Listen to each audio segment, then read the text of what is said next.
성령에 맞추어 묵상기도 드리심으로 주일 예배를 하나님께 드리겠습니다.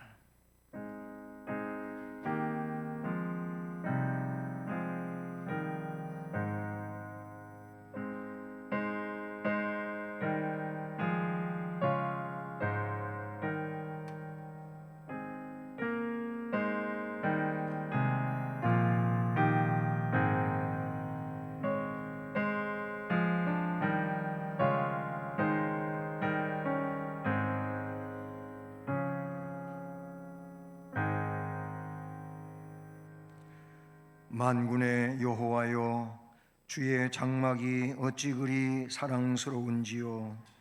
주의 집에 사는 자들은 복이 있나니 그들이 항상 주를 찬송하리이다.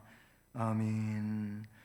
은혜롭고 사랑 많으신 하나님 아버지, 감사드립니다. 우리로 하여금 주일 예배를 드릴 수 있도록 은혜 주시고 역사하시고 인도해 주셔서 감사드립니다. 이 예배 시간 처음부터 끝날 때까지 하나님께서 홀로 주장하시고 영광을 받으시옵소서. 모든 것을 주님 의지하오며 예수 그리스도의 이름으로 기도드립니다. 아멘. 자리에서 일어나셔서 찬송 6장을 찬송드리겠습니다.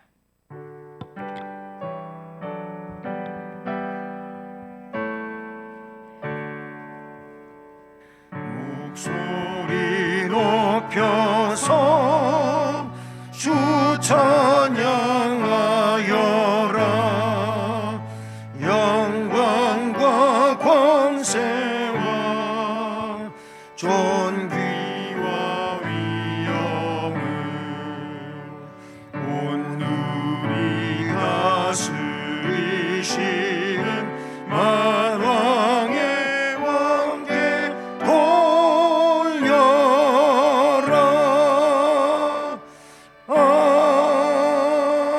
아멘. 성시교독은 교독문 제88번 세례 1번 교독문입니다. 하늘에 계시는 주여, 내가 눈을 들어 주께 향하나이다. 여호와 우리 하나님을 바라보며 우리에게 은혜 베풀어 주시기를 기다리나이다. 우리가 아직 죄인 되었을 때에 그리스도께서 우리를 위하여 죽으심으로 하나님께서 우리에 대한 자기의 사랑을 확증하셨느니라. 그러면 이제 우리가 그의 피로 말미암아 의롭다 하심을 받았으니 더욱 그로 말미암아 진노하심에서 구원을 받을 것이니 이는 아버지의 영광으로 말미암아 그리스도를 죽은 자 가운데서 살리심과 같이 우리로 또한 새 생명 가운데서 행하게 하려 함이라. 그러므로 너희가 그리스도 예수를 주로 받았으니 그 안에서 행하되 그 안에 뿌리를 박으며 세움을 받아 교훈을 받은 대로 믿음에 굳게 서서 감사함을 넘치게 하라. 아멘. 전능하사 천지를 만드신 하나님 아버지를 내가 믿사오며 그 외아들 우리 주 예수 그리스도를 믿사오니 이는 성령으로 잉태하사 동정녀 마리아에게 나시고 본디오 빌라도에게 고난을 받으사 십자가에 못 박혀 죽으시고 장사한 지 사흘 만에 죽은 자 가운데서 다시 살아나시며 하늘에 오르사 전능하신 하나님 우편에 앉아 계시다가 저리로서 산자와 죽은 자를 심판하러 오시리라.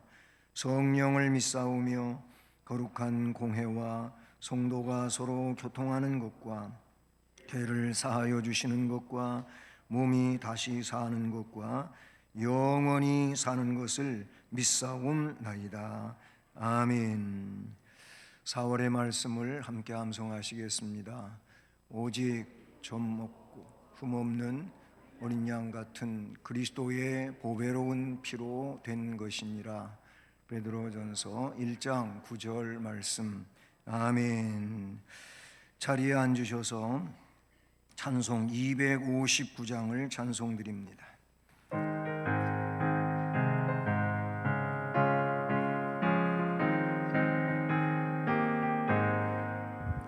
예수 십자가에 흘린 피로써 그대는 씻기어 있는가? 더러운 죄 회개하는 능력을 그대는 참을지 않은가? 예수의 보혈로 그대는 씻기어 있는가? 마음속에 여러 가지 죄악이 깨끗이 씻기어 있는가? 주 예수와 밤낮으로 늘 함께 그대는 행동을 하는가? 아무 때나 어디서나 그대는 십자가 붙들고 있는가? 예수의 보혈로 그대는 씻기어 있는가? 마음속에 여러 가지 죄악 깨끗이 씻기어 있는가? 주님 예수 다시 올 때 그대는 영접할 예복이 있는가? 그대 몸은 거룩한 곳 성전에 들어갈 준비가 됐는가? 예수의 보혈로 그대는 씻기어 있는가? 마음속에 여러 가지 죄악이 깨끗이 씻기어 있는가? 모든 죄에 더러워진 예복을 주 앞에 지금 다 벗어서 샘물같이 솟아나는 보혈로 눈보다 더 희게 씻으라. 예수의 보혈로 그대는 씻기어 있는가? 마음속에 여러 가지 죄악이 깨끗이 씻기어 있는가?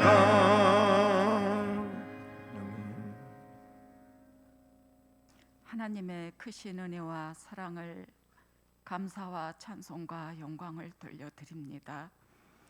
오늘도 거룩되고 복된 주일을 통하여서 긍휼히 입은 주의 백성들 주님의 보좌 앞에 나와 경배할 수 있도록 인도하심을 감사를 드리옵나이다.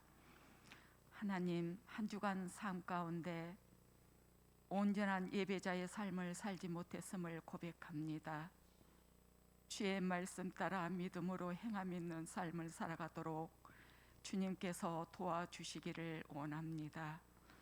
이 시간에도 하나님 앞에 신령과 진정으로 온전히 드려지는 예배자들이 되도록 도와주시옵소서. 말씀을 들고 서신 목사님, 영육의 강건함으로 붙들어 인도하여 주시옵소서. 이 시간도 하나님의 말씀을 전하실 때 부족함이 없도록 온전히 전하실 수 있는 능력의 도구로만 사용되게 하여 주시옵소서. 하나님의 말씀을 듣는 주님의 백성들 마음 하나님께서 마음의 문을 열어 주시옵시고 하나님 은혜의 단미로 내려 주시옵소서. 하나님 말씀 앞에 순종하고 복종하게 하여 주시옵시고 굳건한 믿음으로 온전히 세워지게 하여 주시옵시며 그리하여서 세상의 것만 추구하지 않게 하여 주시옵시고 은혜만을 구할 수 있는 주의 백성들이 되게 하여 주시사 새 노래로 하나님을 영화롭게 해드리게 하여 주시옵시고 성령으로 충만함을 부어 주시어서 사랑의 은사로 아버지 열매를 맺게 하여 주시옵시고 우리 모두가 하나가 되어 하나님 앞에 영광 돌려드리는 삶을 살아가도록 주님께서 은혜로 붙들어 인도하여 주시기를 원하고 기도를 드리옵나이다.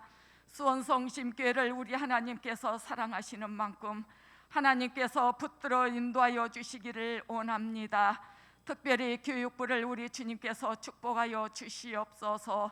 하나님, 한 심령 한 심령 주의 말씀으로 기초가 되어 하나님 믿음으로 온전히 세워지게 하여 주시옵시고, 그들로 인하여서 수원성심께 큰 기둥들이 되게 하여 주시옵시며, 어느 곳을 가든지 선한 영향력을 끼칠 수 있는 교육부가 되게 하여 주시옵소서. 유치부와 진정 장년부 이르기까지 부흥의 놀란 역사가 있게 하여 주시옵시고, 또한 하나님, 코로나 시대에 살아가고 있습니다. 너무나도 아버지 힘들고 지친 삶을 살아가고 있는 이때 하나님, 무엇 때문에 이렇게 코로나가 길게 가고 있는지 하나님, 우리 믿는 자들에게 깨닫는 은혜를 허락하여 주시옵시고, 위하여서 깨어 기도할 수 있는 하나님의 은혜가 있게 하여 주시옵소서. 하루속히 하나님 종식되게 하여 주시옵시고, 치료받아야 할 자들을 깨끗하게 치료하여 주시어서 온 예배와 삶이 회복되어질 수 있는 은혜가 있게 하여 주시옵소서. 하나님, 이 나라를 긍휼히 여기시고 불쌍히 여겨 주시옵소서. 새 정부를 출범하게 하신 하나님, 여호와여 지도자에게 지혜와 분별의 영을 허락하여 주시옵시고, 앞으로 잘 이끌어가기에 모자람이 없게 하여 주시옵시며, 나라와 온 국민을 위하여서 여야가 서로 양보하고 협치하여 온 국민이 살기 좋은 나라로 이끌어가기에 부족함이 없도록 하나님께서 크신 은혜 부어 주시옵소서. 하나님, 오늘 또 하나님 은혜 가운데 봉사하는 손길들을 축복하여 주시사 기쁘고 즐거움으로 봉사하게 하여 주셔서 하나님 앞에 영광 돌려드리기에 모자람이 없도록 도와주시옵소서. 주의 보혈로 구원하신 예수 그리스도의 이름으로 기도드리옵나이다.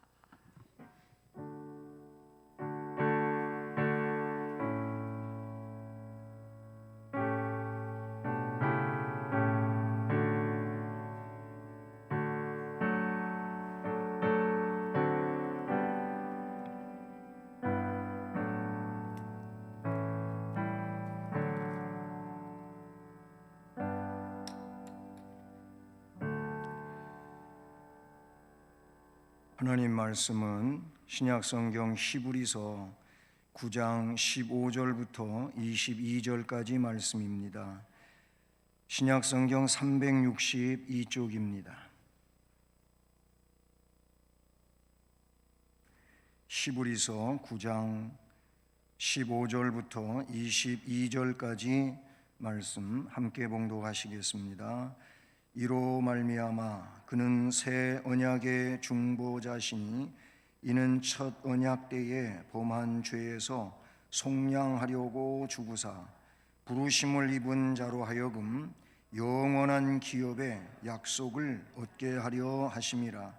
유언은 유언한 자가 죽어야 되나니 유언은 그 사람이 죽은 후에야 유효한즉 유언한 자가 살아있는 동안에는 효력이 없느니라.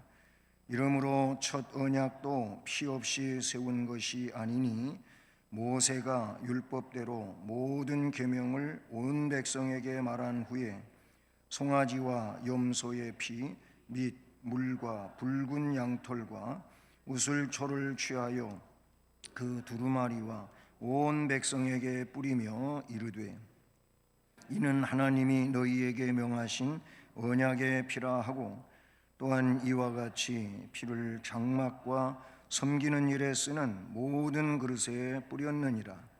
율법을 따라 거의 모든 물건이 피로써 정결하게 되나니 피 흘림이 없은즉 사함이 없느니라. 아멘. 기도드리겠습니다. 은혜로우신 하나님, 이 시간도 은혜를 사모하는 모든 주의 백성들에게 은혜로 충만하게 하옵소서. 무엇보다 말씀을 깨달아 말씀에 의한 은혜가 우리의 심령을 충만하게 채울 수 있게 해 주옵소서. 말씀을 증언하는 이 종을 이 시간도 은혜의 도구로 사용하시고 주의 말씀을 온전히 증언하며 증언받는 말씀들이 심령 속에서 역사하게 하옵소서. 예수 그리스도의 이름으로 기도드립니다. 아멘. 할렐루야. 네, 오늘 이 말씀은 세례에 관한 말씀으로도 우리가 이해할 수가 있는 말씀이어서 오늘은 2부 예배 중에 세례 예식이 있어서 세례에 관한 말씀을 준비하고 증언합니다. 히브리서 기록자는 오늘 말씀에서 유언은 유언한 자가 죽어야 되나니 16절에서 말씀하십니다. 이는 옛 언약을 대신할 새 언약이 법적으로 효력을 발생하기 위해서는 새 언약의 중보자이신 예수 그리스도께서 죽어야 한다는 사실을 말해주고 있는 것이지요. 자, 그렇다면 왜 새 언약이 필요한 것이며 또 새 언약을 위해서는 왜 중보자가 필요한 것인지, 그리고 그 방법이 대속적인 죽음이어야 하는지 그 말씀을 오늘 말씀에서 깨닫기를 원하는 것입니다. 우선 먼저 이 말씀을 보면 첫 언약이 불완전하다는 내용을 우리가 깨닫게 됩니다. 첫 언약은 결국 이 실체에 대한 그림자적 내용이라고 하는 것을 가르치고 있는 것이죠. 첫 언약은 뭡니까? 첫 언약은 하나님께서 출애굽한 이스라엘 백성이 시내 광야에 있을 때 그때 하나님께서 지도자 모세를 시내산으로 부르시고 그 시내산 꼭대기에서 계명을 주십니다. 율법을 주시는 겁니다. 그 율법 자체가 첫 언약이 되는 것이죠. 그래서 오늘 본문에도 보면은 그런 의미의 말씀이 나타나고 있어요. 19절에 모세가 율법대로 모든 계명을 온 백성에게 말한 후에 송아지, 염소, 피, 및 물과 붉은 양털과 우슬초를 취하여 그 두루마리와 온 백성에게 뿌렸느니라. 여기 두루마리는 율법 책이죠.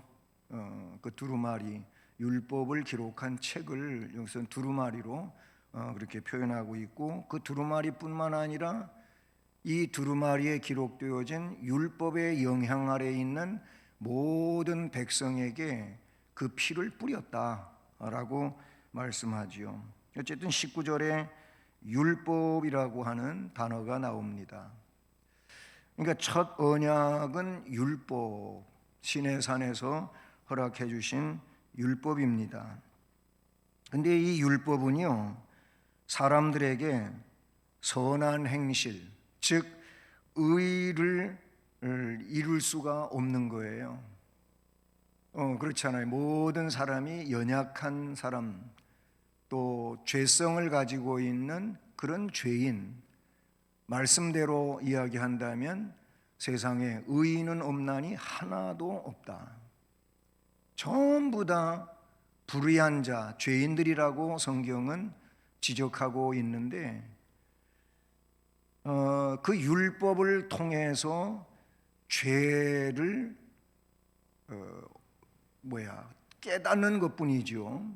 죄가 드러나는 것이지 율법이 죄를 속량시켜주는 게 아니에요. 속량은 율법이 하는 게 아니고 속량은 그 19절 말씀 그대로 피가 하는 거예요. 피가 그 두루마리 온 백성에 뿌려졌다고 하는 내용을 말씀해 주고 있지요.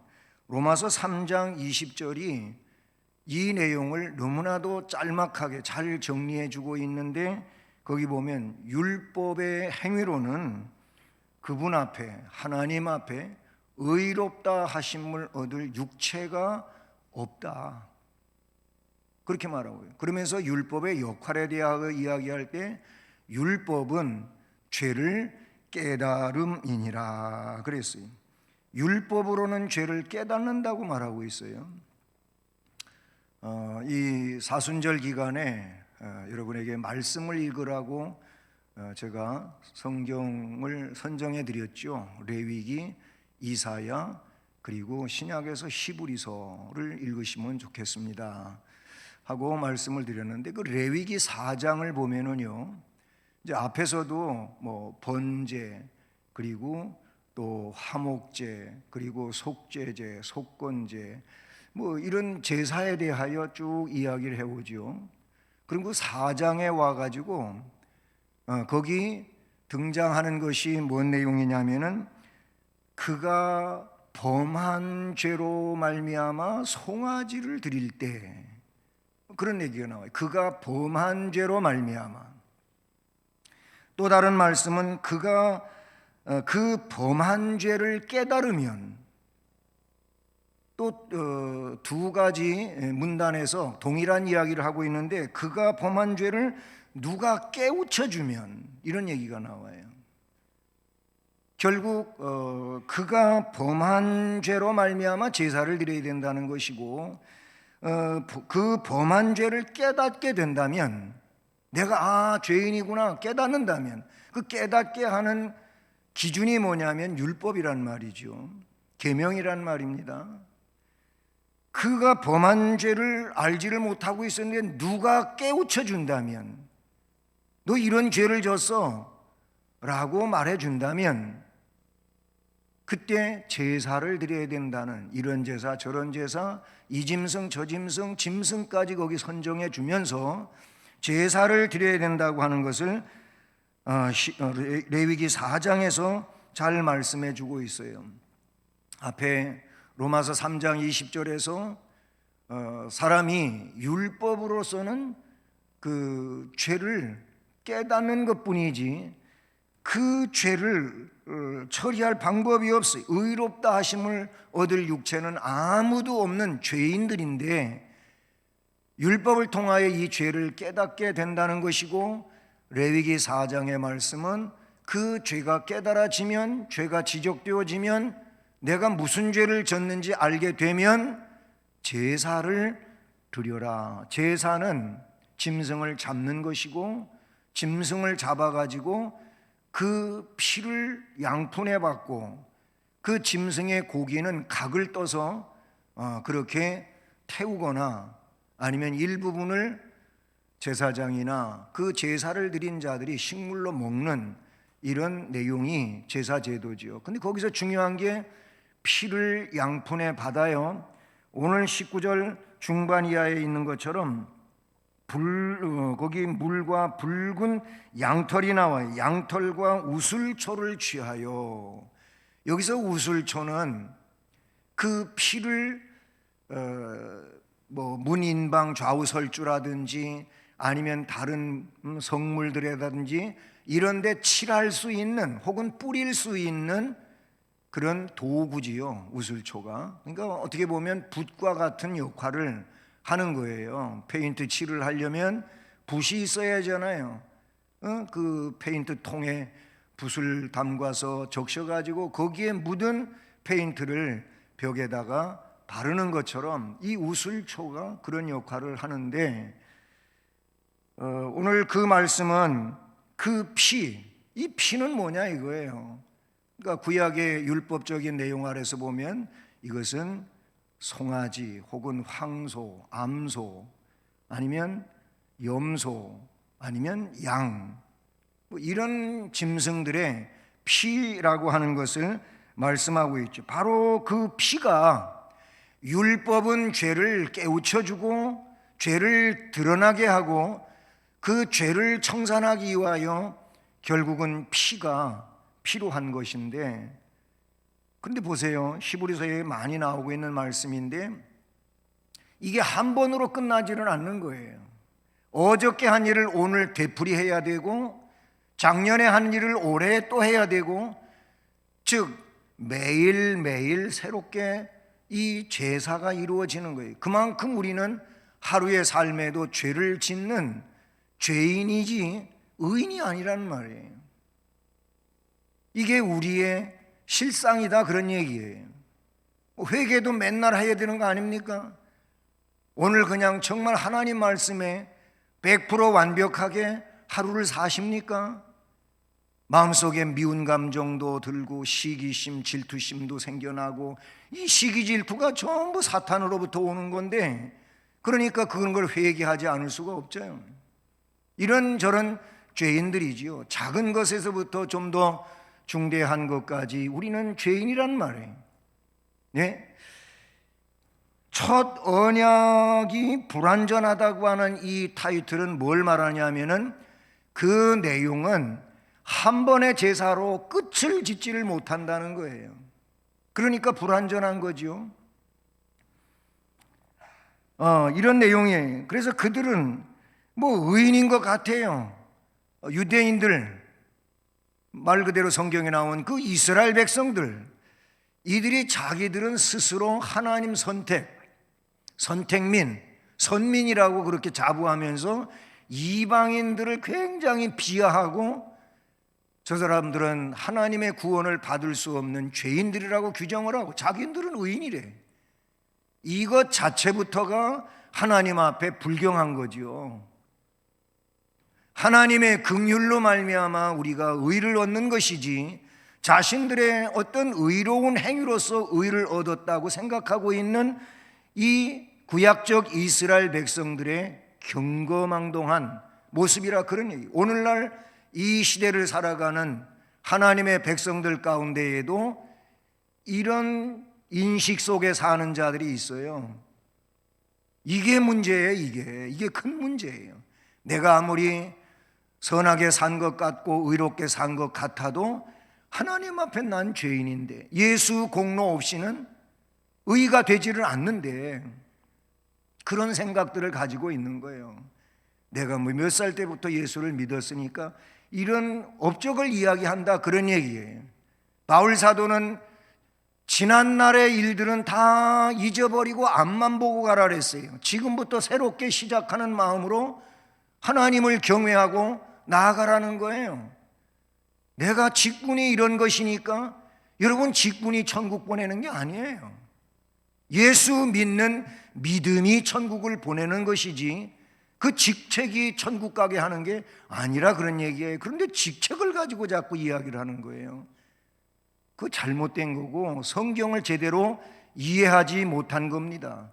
물론 일반적으로 직분이 중대하면 그만큼의 그의 신앙에 경륜이 있다든지 뭐 그런 거 맞지요. 맞는데 인식을 그렇게 하는 자체가 잘못됐다, 그 얘기입니다. 인식은 뭐예요? 오늘 말씀에도 나오고 있는 것처럼 예수님입니다. 피입니다. 그 의로운 피입니다. 보혈입니다. 보혈밖에 없습니다. 그 내용을 말씀을 해줘요. 그 다음에 살펴볼 내용은 이 첫 언약이 불완전하기 때문에 그래서 이제 복음이 필요하다고 하는 논리를 말씀해 주신 건데, 그 내용을 좀 더 구체화시켜서 뭐라고 말씀하고 있냐면, 새 언약을 위한 속죄의 피, 이 속죄의 피라고 하는 것은 새 언약의 핵심이다, 그런 의미의 말씀이 되는 것이죠. 그래서 15절을 보십시오. 15절 안에 이것이 다 나와 있어요. 이로 말미암아, 여기서 이로 말미암아는 앞의 말씀을 이제 받아서 더 구체적인 이야기를 하고자 하는 것이죠. 그 앞의 내용들은 이제 여러분이 또 시간을 내서 읽어보시길 바라고요. 그러니까 앞에 말씀했던 이런 내용으로 말미암아 그는, 여기서 그는 예수 그리스도예요. 그는 새 언약의 중보자시니 이는 첫 언약 때에 범한 죄에서 속량하려고 죽으셨다, 그런 얘기가 첫째 얘기예요. 두 가지 얘기가 15절에 나오는데, 예수 그리스도는 첫 언약 때의 새 언약의 중보자시니 이는 첫 언약 때 범한 죄에서 속량시켜 주려고, 그 첫 언약의 내용의 값을 지불하려고 죽으셨다는 겁니다. 그리고 그렇게 죽으심으로 두 번째 내용이 나오는데, 부르심을 입은 자, 하나님의 예정과 선택 속에 있어 하나님의 소명을 받은 자, 그게 부르심 받은 자지요. 이런 부르심 받은 자로 하여금 영원한 기업의 약속을 얻게 하려 하심이라. 아멘. 결국 뭐예요? 예수 그리스도의 속량을 위한 죽음에 의하여 하나님의 불러냄을 받은 이런 자들로 하여금 영원한 기업의 약속을 받게 한다. 결국 영원한 약속의 기업은 하나님 부르심 없이는 안 되고, 또 예수 그리스도의 이 속량 없이는 안 된다.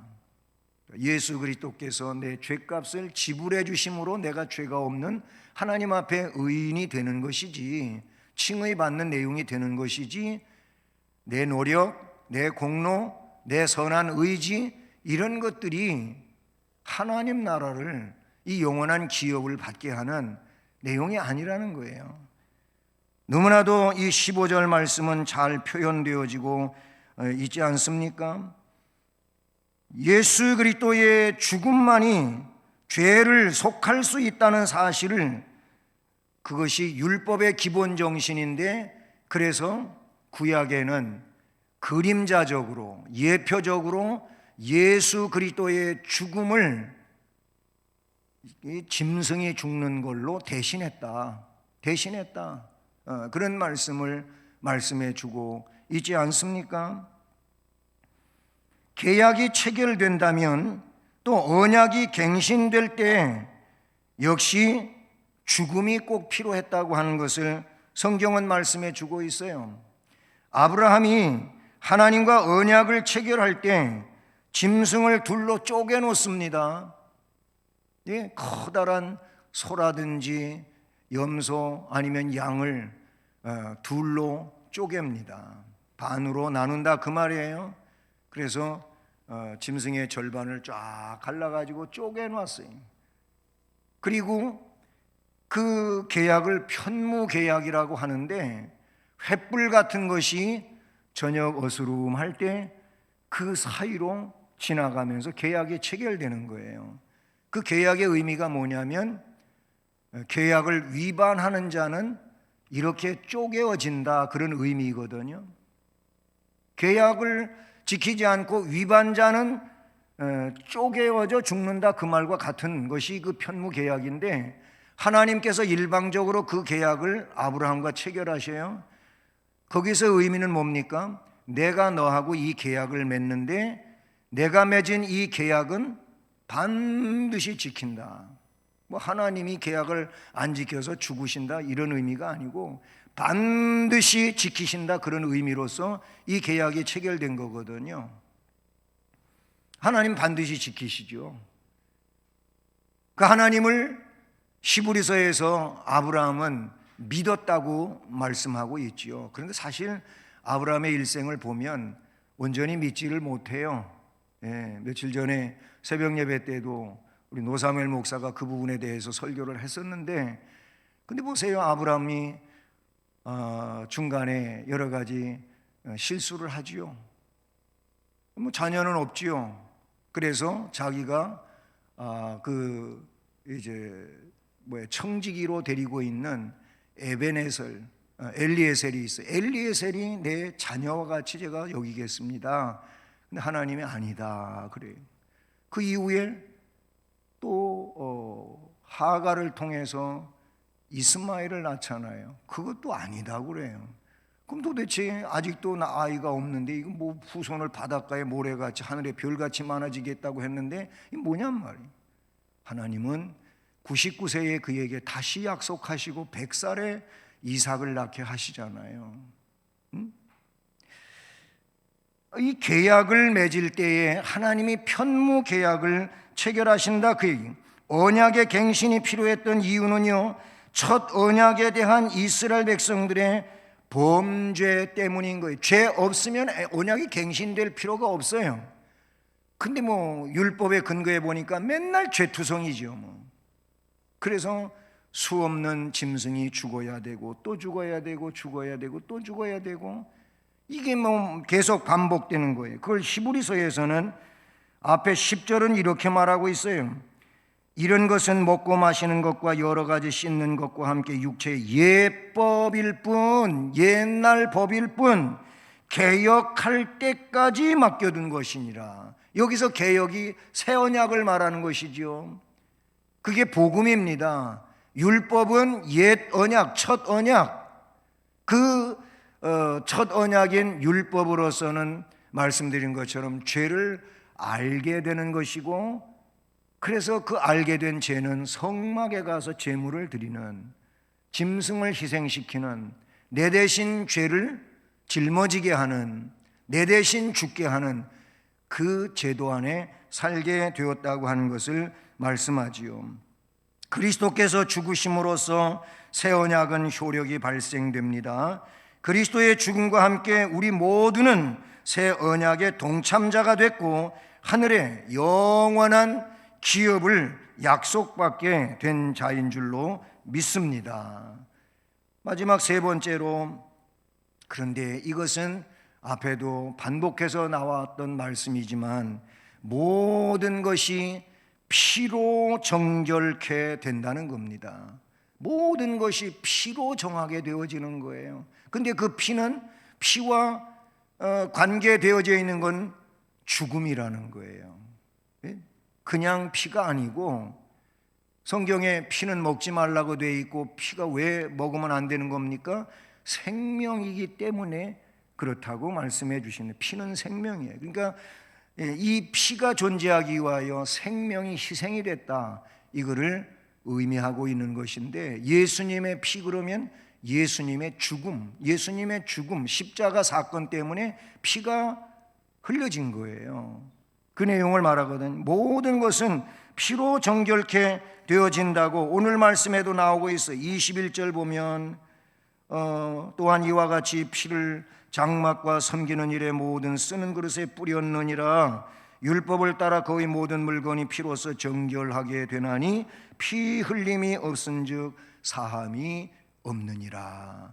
예수 그리스도의 구속의 피, 이 보혈을 내 죄를 씻는 것으로 100% 인정하지 않으면, 거기에 내 선한 공로, 내 의지를 포함을 시킨다면 이거는 문제가 심각할 수밖에 없다는 것이죠. 그래서 다시 19절을 보십시오.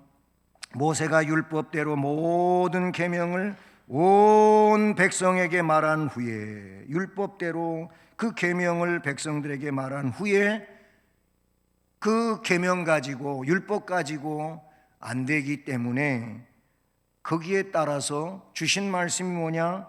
송아지와 염소의 피 및 물과 붉은 양털과 우슬초를 취하여 그 두루마리와 온 백성에게 뿌리며, 또 21절에 또한 이와 같이 피를 장막과 섬기는 모든 일에 쓰는 모든 그릇에 뿌렸느니라 라고, 여기 뿌렸느니라, 뿌리며, 뿌렸다고 하는 말씀이 나오지요.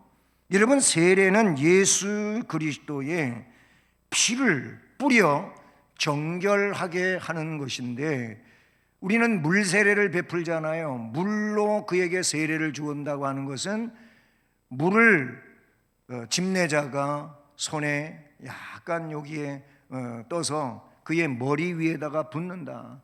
그러니까 이 사람은 우리가 직립형 존재잖아요. 서 있는 존재잖아요. 이 머리는 제일 꼭대기를 말하는 건데, 이 사람이 온 몸이 물 속에 잠겼다, 그런 의미예요. 물 속에 잠겼다고 하는 것은 이는 옛사람은 죽었다, 그 말이에요. 그리고 물에서 올라온 그 사람은 새 사람이다. 결국 세례라고 하는 건 예수님의 피뿌림에 의해서 이 사람은, 옛사람은 죽고 새 사람이 됐다, 거듭났다, 멸망할 죄인이 영생할 하나님 백성이 됐다, 그런 의미를 지니게 되는 것이죠. 그래서 세례는 죽음을 의미하고 있고 새 생명을 의미하고 있고, 그런가 하면 예수님과의 연합을 의미하고 있고, 어쨌든 죄 씻음을 의미하고 있는 이런저런 아주 중대한 의미들이 담겨져 있는 것이죠. 자, 여기서 뿌린다고 하는 것을 좀 역사적으로 살펴보려고 합니다. 이 고전 헬라어 문헌에 보면 이 뿌린다가 란티조, 동사 란티조인데 이게 뿌리다를 의미하죠. 물, 기름, 피, 먼지, 소금에 대해 사용했던 내용입니다. 그래서 물을 뿌리고 기름을 뿌리고 피를 뿌리고 소금을 뿌리고 뿌리는 거예요. 여러분, 캐톨릭 의식이 여러분 혹 보신 적이 있나 모르겠어요. 물을 뿌리는 게 있어요. 이렇게 뿌리고 다녀요, 회중한테. 그런가 하면 또 그 불을 피워 있는 향그릇 같은 걸 이렇게 손에 줄로 달려서 있어요. 이걸 들고 다니면서 이래고 다녀요. 그 연기를 흩날리는 그 의식이지요. 그런 걸 하는 거예요. 이게 다 여기에서 온 거예요. 이 뿌린다고 하는 여기에서 온 의식들인데요. 종교적으로는 정결하게 하다라는 것을 의미하지요. 이거를 뿌림으로 그 뿌림 받는 자들이 정결하게 되어진다. 70인역에서는 이 히브리어 나자를 번역해 가지고 피가 묻은 것, 레위기 6장 27절 또는 열왕기하 9장 3절을 근거해서 피가 튀는 것, 결국 이 나자라고 하는 단어가 피가 묻었다, 피가 튀겼다, 이런 의미가 되는 것이지요. 시편 51편 19절에 보면 이 시편 51편은 다윗이 우리아의 아내 밧세바를 범하고 나단 선지자를 통하여 은폐하려고 했던 죄를 지적받은 이후에 회개하면서 지은 시가 시편 51편인데 그 51편 19절에 하타라는 단어가 나와요. 이 하타를 번역해서 정결하게 하다라고 그렇게 쓰고 있어요. 시편 기록자는 바로 이 본문에서 문둥한 자가 그의 집을 정결하게 하는 의식에 영감을 얻어 뿌리는 의식을 통해서 마음을 깨끗하게 한다는 상징적 표현을 지금 시편 51편 19절에 기록하고 있다는 사실이죠. 신약 성경에 이 란티조라고 하는 동사가 4번 나옵니다. 4번 나오는데 전부 히브리서에 나와요. 히브리서 9장과 10장에 나오는데 9장 13절, 19절, 21절, 10장 22절, 여기 란티조라고 하는 단어를 썼어요. 오늘 본문 즉 19절 21절이 그 4번 가운데 2번에 해당하는 말씀이지요. 19절 말씀 봤지만은 다시 보면 거기 마지막에 온 백성에게 뿌렸다. 또 21절에 그리고 그 피를 장막 섬기는 일에 쓰는 모든 그릇에 뿌렸다. 뿌림을 받은 백성들, 그릇, 또 모든 기명들은 전부 정결하게 된다. 오늘날 세례를 받고 그 핏뿌림을 받은 자들은 정결하게 되는 의식에 동참한 자들이라고 말씀하고 있는 것이지요. 인간은 그리스도 속죄의 희생 없이는 결코 하나님께 나아갈 수가 없어요. 오직 예수 그리스도께서 흘리신 이 속죄의 피를 통해서만 하나님께 나아갈 수가 있음을 히브리서는 너무나도 잘 그것을 그 진리를 증언해 주고 있다는 사실이죠. 앞에 얘기했잖아요. 구약에는 하루에도 몇 차례 죄를 거듭하고 매일매일 하나님 앞에 짐승을 잡아 피를 받고 제사를 드리는 이런 일을 하지 않을 수 없는 인간들이지만, 그러나 예수 그리스도의 제사는 한 번의 제사로 영원한 제사를 이루었으니 그분의 제사는 유일한 속죄의 제사이며, 그리고 그 제사를 결국 내 속죄로 믿는 자들은 영원한 의를 얻는 이 복된 심령이라고 하는 것을 말씀을 해주고 있다는 사실이죠. 실제로 예수님은 마태복음 20장 28절에서 인자가 이 세상에 왜 왔는지 아느냐? 난 섬김 받으러 온 게 아니다. 섬기려고 왔어. 내 목숨을 많은 사람들에게 대성물로 내주기 위해서 왔다.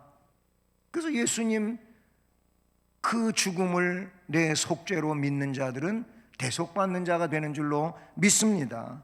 요한복음 3장 14, 15절에도 모세가 광야에서 뱀을 든 것 같이 인자도 들려야 하는데 이는 저를 믿는 자마다 영생을 얻게 하려 하심이라 하면서 그 다음에 요한복음 3장 16절 유명한 말씀이 등장하는 것이죠. 다시 마태복음 26장 28절에 보니까 이것은 죄 사함을 얻게 하려고 많은 사람을 위하여 흘리는 바 나의 피 곧 언약의 피니라. 아멘. 주님이 흘리신 피는 둘째 언약, 복음의 그 구속의 피라고 말씀해 주고 있는 것이죠. 이처럼 예수께서 세상에 오신 목적은 인류를 대신해서 피 흘려 속죄하기 위한 것입니다.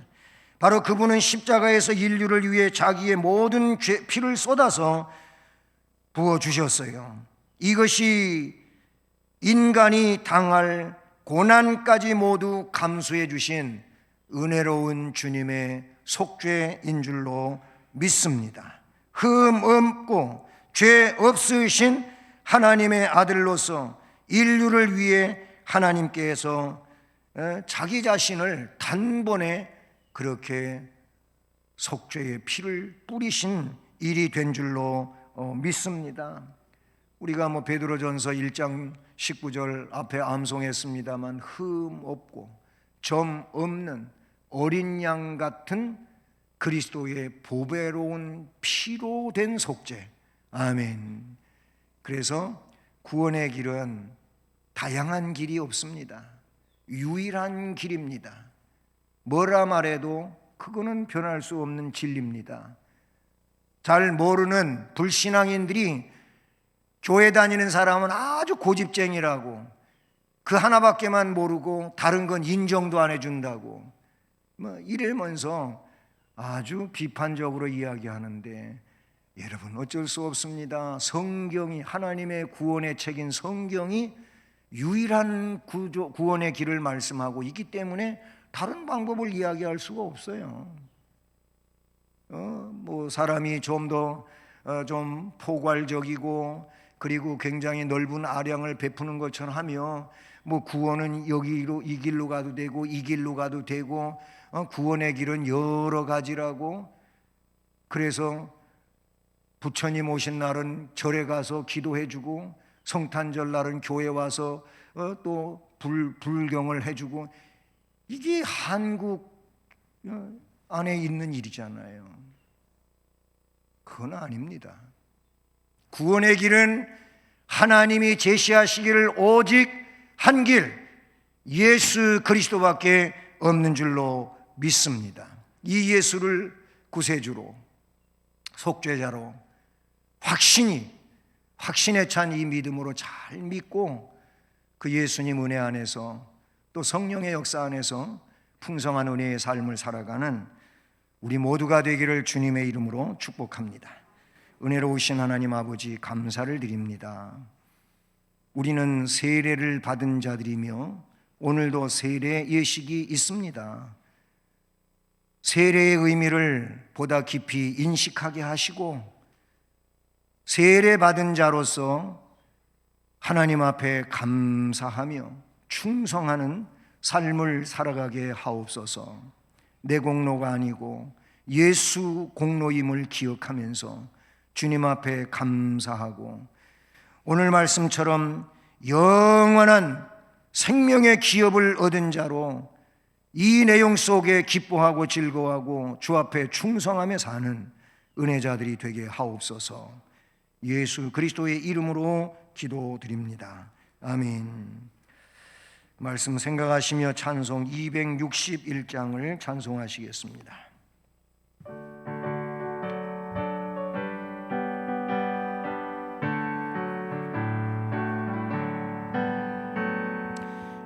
세상의 모든 죄를 밝히시는 주의 보혈, 성자 예수 그 귀한 피 찬송하고 찬송하세. 주님 앞을 멀리 떠나 길을 잃고 헤맬 때에 나의 뒤를 따라오사 구원하셨도다. 흰 눈보다도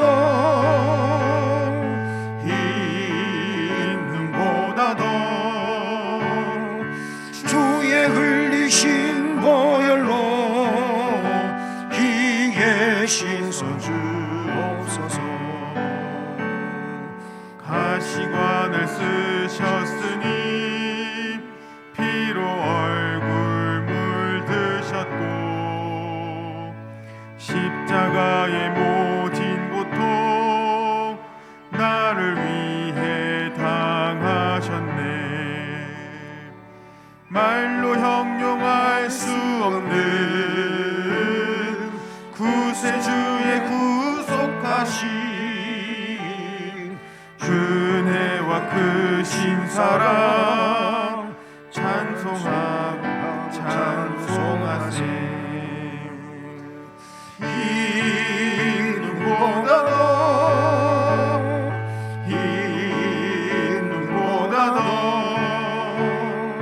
주의 흘리신 보혈로 위에 씻어주옵소서. 아버지를 멀리 떠나 바른 길을 저버리고 여러 가지 죄악으로 주홍같이 되었으니 물 같은 것 가지고는 씻을 수가 아주 없네. 주여 귀한 보배 피로 날 정결케 하옵소서. 흰 눈보다도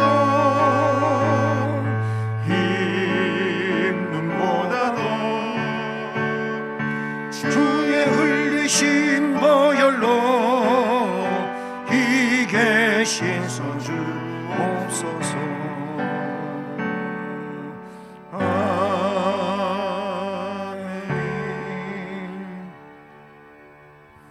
은혜로우신 하나님, 오늘도 주의 말씀을 통하여 복을 받게 하시고 물질을 정성 다해 구별하며 하나님 앞에 봉헌 드립니다.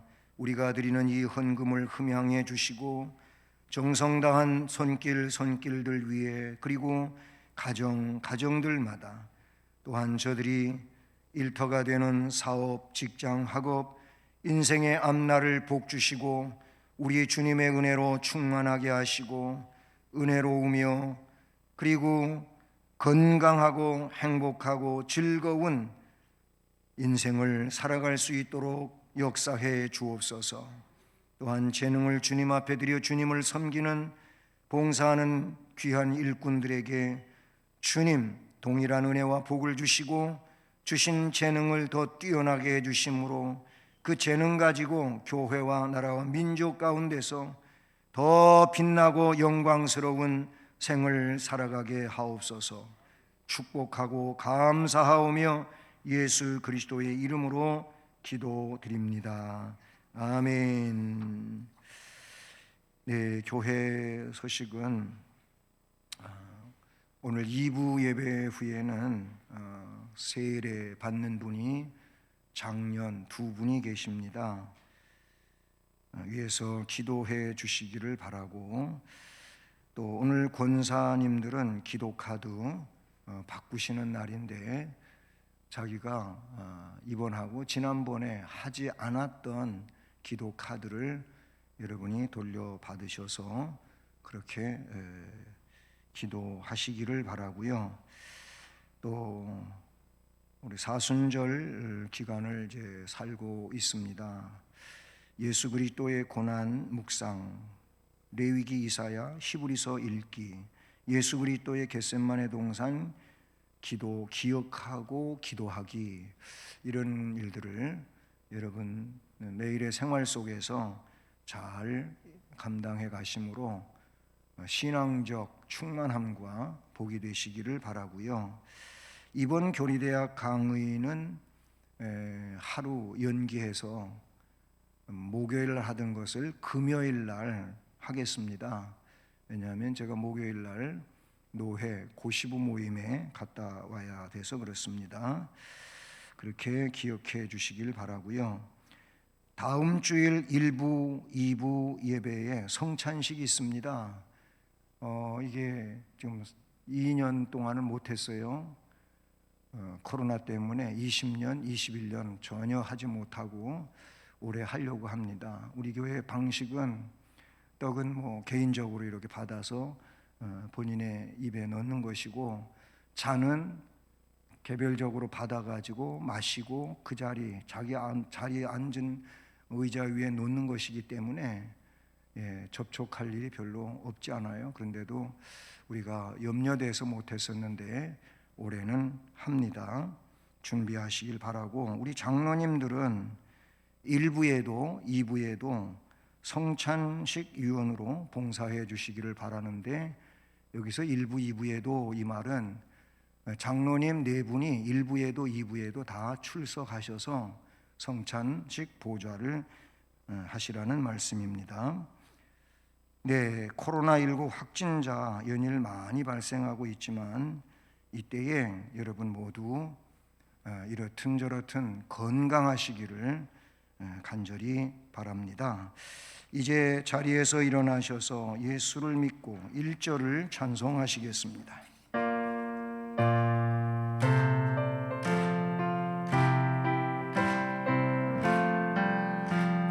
예수를 믿고 예수를 배워 바른 길 가니 서로가 돕고 서로가 아껴 언제나 즐거워.